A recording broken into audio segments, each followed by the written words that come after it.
Hi, welcome to the Sankofa Pan-African series. First, have you downloaded your free copy of our children's illustrated biography of African legends yet? Please do so if you haven't. Don't forget that we owe our children a responsibility to expose them to our history. Also, please help us to continue bringing you videos like this one by supporting us through Patreon or by buying me coffee. Please subscribe, share and like our videos. Our legend today is Patrice Lumumba. Patrice Lumumba was born on the 2nd of July 1925. His father, Francois Tolenga Otetshima, was a farmer in Onalwa in the Kataka Kombe region of the Kasai province of the Belgian Congo. The country was known at the time as the Belgian Congo, and his mother was Julienne Wamato Lumeja. He was a member of the Tetela ethnic group and had 3 brothers and 1 half-brother. He was educated at a Protestant primary school and a Catholic missionary school, and finally the government post office training school, where he passed with distinction. Lumumba spoke Tetela, French, Lingala, Swahili, and Shiluba. He was a member of the small Batetela ethnic group, and the fact that he came from a small ethnic group played a significant role in his later political life, because his 2 principal political rivals, Moise Shombe, who led the breakaway party of the Katanga province, and Joseph Kasavumbu, who later became the president of Congo, both came from large ethnic groups, very large and powerful ethnic groups, from which they then derived their major support, giving their political movements a regional character. In contrast, Lumumba's movement emphasized a more national, all-Congolese outlook. Lumumba took an interest in the Enlightenment ideals, and wrote poetry, and many of his works had an anti-imperialist theme. By the early 1950s, Lumumba was one of the young leaders across Africa who were committed to working for national goals and independence from the colonial powers. In 1955, he became regional head of the circles of the Stanleyville and joined the Liberal Party, where he edited and distributed many party literature. His activities led to him being targeted by Belgium, and he was arrested on spurious charges of embezzlement, convicted and sentenced to 12 months imprisonment and a fine. This was, of course, only the beginning of his many collisions with the Belgian authorities. After his release, Lumumba helped found the Mouvement National Congolais, MNC, party on the 5th of October 1958, and quickly became the organization's leader. Unlike other political organizations in the Congo at the time, the MNC did not exploit ethnic sentiments, but rather promoted a platform that included independence, gradual Africanization of the government, state-led economic development, and neutrality in foreign affairs. Those were very far-reaching, far-sighted ideas.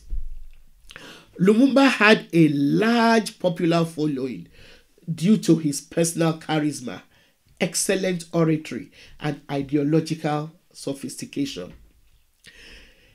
His popularity gave him more political autonomy than his political opponents, who were more dependent on Belgian connections.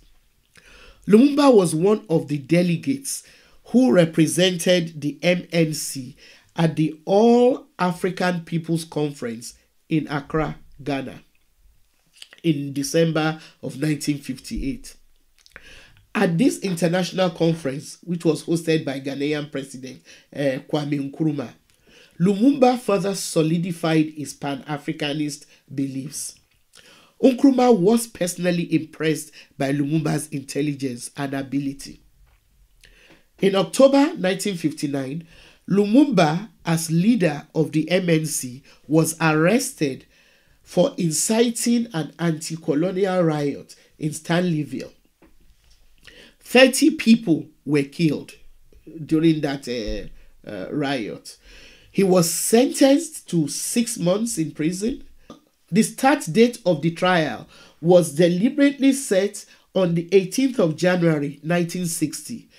And this was in order to derail him, because that was the same date that the Congolese Roundtable Conference in Brussels was supposed to start. And it was such an important conference because it was where the plan for the future of the Congo was supposed to be agreed upon. Now, despite Lumumba's imprisonment, the MNC won a convincing majority in the local elections in the Congo. As a result of the strong pressure from delegates who were upset by Lumumba's trial, he was released and allowed to attend the Brussels conference, where a declaration of Congolese independence was set for the 30th of June 1960, following national elections, which were also to be held in 1960. The Movement National Congolese, or MNC, won the election. Although there was a multiplicity of parties, the MNC won by a landslide, and Lumumba emerged as the leading nationalist politician of the Congo. Belgium was not happy that he won, but their maneuvers to prevent his assumption of authority failed, and he was therefore asked to form the first government, which he did on June 24th, 1960. Unfortunately, he was assassinated less than 7 months after his country's independence. So, just what role did the US and Belgium play in his assassination and the mess that the Congo is still in today? In order to examine their roles, we need to look at history. For 126 years, the US and Belgium have been the masterminds in shaping Congo's destiny. In April 1884, 7 months before the Berlin Conference and the shameful scramble for Africa, the US became the first country in the world to recognize the claims of King Leopold II of Belgium to run the Congo as a private property. Shameful. However, when there was an outcry against Leopold's brutal economic exploitation, which resulted in millions of fatalities in the Congo, the US changed its tunes and joined other world powers to force Belgium to take over the country from Leopold and run it as a regular colony. I mean, almost like from pan to fire. It was during this colonial period that the US acquired a strategic stake in the enormous natural wealth of the Congo. To illustrate, the US actually got the uranium used to make the atomic bomb that destroyed Hiroshima and Nagasaki from Congolese mines. Now, with the outbreak of the Cold War, the US and its Western allies were even more determined to stop Africans from having control over strategic raw materials because they were afraid that the Soviet Union would succeed in wooing Africans into their camp. Pretty much the kind of scenario we're seeing being played out between the US, China, and Russia today. Now, that was why Patrice Lumumba's determination to achieve genuine independence and to have full control over Congo's resources in order to utilize them to improve the living conditions of his people was seen as a threat to Western interest. They were not going to allow him, to do the right thing by his people and his country.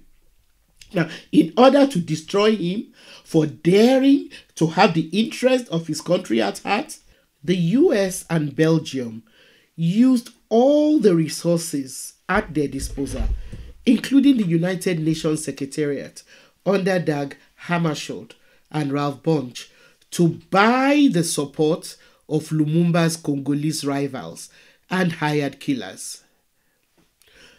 Lumumba's assassination was executed less than 7 months after his country's independence. On January 17, 1961, Lumumba and two associates, John Okito and Maurice Mpolo, were flown to Elizabethville, now Lumumbashi, where they were delivered to the secessionist regime and their Belgian advisors in Katanga. They were beaten before they were executed by a firing squad under Belgian command. Although their bodies were initially thrown into shallow graves, they were later dug up under the direction of Belgian officers, hacked into pieces, and dissolved in acid or burned by fire. It was just a gruesome way, to destroy any human being. His assassination became a stumbling block to the ideals of national unity, economic independence, and Pan-African solidarity that Lumumba had championed, as well as a shattering blow to the hopes of millions of Congolese for freedom and material prosperity. The country has never known peace or prosperity since his death. Yet, it is widely considered to be the richest country in the world regarding natural resources. Thanks for watching.